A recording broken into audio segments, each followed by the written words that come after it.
Pour atteindre l'objectif d'identification, un employé d'une société de transport peut demander à une personne de se découvrir le visage pour vérifier la validité de son titre de transport si le titre de transport est accompagné d'une photo.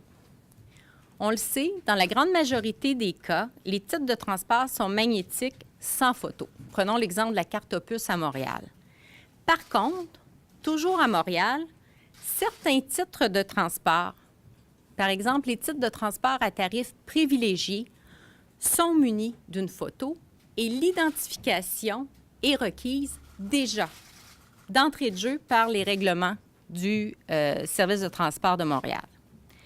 Donc, cette interaction, qui est la vérification de l'identité, peut être requise et évidemment, elle va se faire à visage découvert. Toutefois, une fois que l'on a pris place dans l'autobus ou dans le métro, on évolue dans le prolongement de l'espace public. La loi n'entend pas régir le prolongement de l'espace public.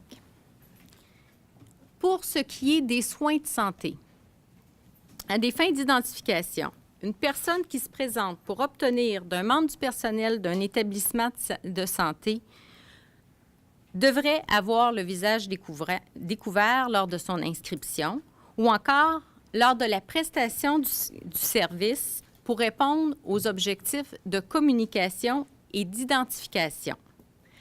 Par contre, lorsqu'il n'y a pas d'interaction avec un employé, par exemple, lorsque la personne retourne s'asseoir dans la salle d'attente, qui est l'espace public, elle n'aurait pas à se découvrir le visage, de même que la personne qui accompagne une autre qui requiert un soin.